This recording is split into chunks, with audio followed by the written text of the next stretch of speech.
Kemudian kami ingin sampaikan juga ada beberapa prinsip ya madhab wasati atau moderasi dalam fikih haji ya.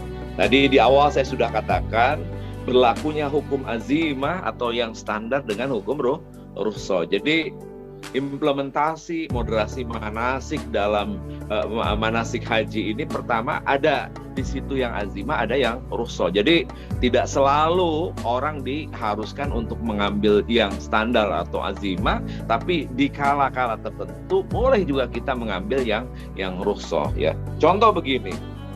Kami ingin sampaikan ya ketika jamaah kita lansia semua ya, saya sangat menyarankan kalau seumpamanya nanti kebetulan siapa Bapak Ibu sekalian mungkin menjadi pimpinan dari sebuah rombongan yang umurnya seumpamanya 90 tahun semua, saya sangat sarankan niatnya pakai niat istighraq. Niat istighraq itu bagaimana? Jadi niat istighraq itu niat yang dibacakan yang kalau suatu saat kondisi ya terburuk seumpamanya jamaah sakit, jamaah mungkin tidak bisa menyempurnakan ihramnya ya karena ya faktor-faktor tadi yang kami sampaikan, maka pada saat itu dibolehkan tahallul. Kalau tidak diniati istighraq, ketika kita tahallul maka terkena dam atau sanksi ya. Nah, ini menurut hemat saya buat orang tua niat istighraq menjadi penting. Jadi tiba-tiba ya takut ya ketika gelombang 1 jamaah mengambil mikot dari Bir Ali, sudah berniat memakai kain ihram, tiba-tiba sakit, dilarikan ke rumah sakit dan belum melaksanakan ibadah umroh, tawaf ataupun sa'i. Nah pada saat itu kan harus mencopot kain ihramnya, harus membatalkan niatnya. Nah kalau kita tidak lakukan niat istighraq, maka berlaku sanksi buat mereka ya. Nah ini saya juga sangat menyarankan, maka dalam buku fikih manasik haji dan umroh Kementerian Agama, salah satu yang kita sampaikan itu tentang materi niat istighraq.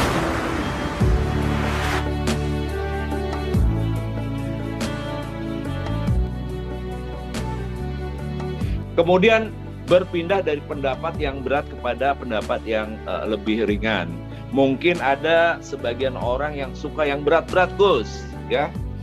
Ya, jadi mereka senangnya itu yang maksimalis.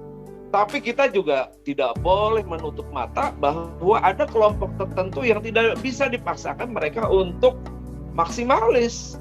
Kalau seumpamanya kita fisiknya kuat, bisa langsung tawaf di area tawaf, sementara orang tua yang memakai dorongan tadi, memakai kursi roda itu kita paksakan untuk jalan kaki, tidak boleh juga. Kita siapkan mungkin pakai yang sepeda atau motor yang disiapkan tersebut. Saya kira itu juga pilihan yang bijaksana buat mereka yang kondisi fisiknya tidak memungkinkan untuk berjalan ya.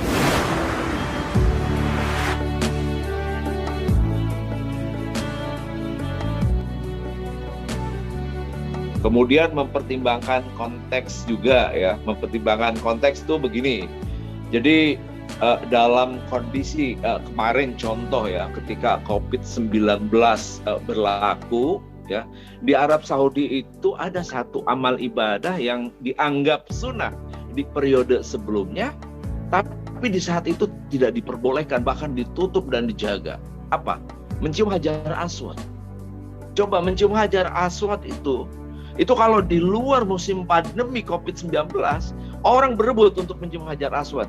Tapi di tahun 2020 dengan 2021, tidak ada satupun jamaah mereka yang mencium hajar aswad. Bahkan dilarang. Karena apa? Karena konteksnya untuk hibdun nafas, untuk menjaga jiwa, untuk menjaga orang-orang agar tidak terpapar COVID-19 dari orang yang sebelumnya mencium hajar aswad. Jadi itu juga konteksnya itu menjadi penting. Contoh lain lagi ya.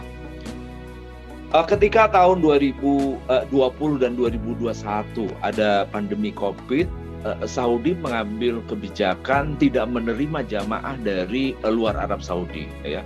Biasanya kan Saudi selalu setiap tahun itu membuka pintu untuk menerima jamaah dari negara manapun. Tahun 2020, 2021 sama sekali jamaah dari luar Arab Saudi tidak mereka terima, ya. Apa pertimbangannya? Pertimbangannya tentu masalah kemaslahatan buat jamaah. Kita kan nggak tahu jamaah dari Indonesia, dari Afrika datang ke tanah suci tiba-tiba bawa pandemi, bawa virus yang akhirnya menyebabkan masalah buat jamaah lainnya yang sehat. Nah, itu saya kira itu juga menjadi penting, ya.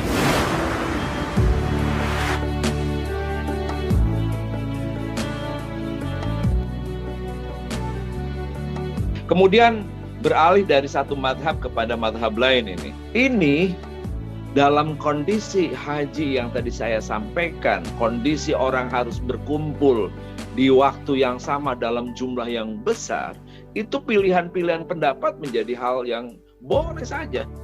Coba kita kalau berpikir seumpamanya ketika tawaf, ya, harus kekeh dengan mengambil madhab Syafi'i. Sementara kita harus senggolan kiri kanan dengan perempuan dari Turki, perempuan dari Arab. Tiba-tiba harus batal, dan setiap batal harus keluar arena dan mengambil air wudhu. Saya kira ini jadi masyakkah yang besar buat jamaah haji. Maka dalam kesempatan itu kita boleh mengambil pendapat di luar Syafi'i. Karena apa? Karena bersentuhan kulit laki-laki perempuan, ya, kalau tidak muncul hasrat itu menjadi tidak membatalkan kepada wudhu seseorang, ya. Rasul kan mencium sebagian istrinya, qabbala ba'du nisa'ihi thumma kharaja ila sholati walam yatawadda, ya. Rasul mencium sebagian istrinya, kemudian beliau melaksanakan sholat dan tidak wudhu lagi. Artinya ini sebuah dalil, sebuah argumentasi yang memberikan contoh kepada kita. Silakan, ada pendapat yang memperbolehkan ketika kita bersentuhan dan tidak membatalkan dalam kondisi darurat tentunya, ya, untuk mereka pemegang madhab Syafi'i, ya.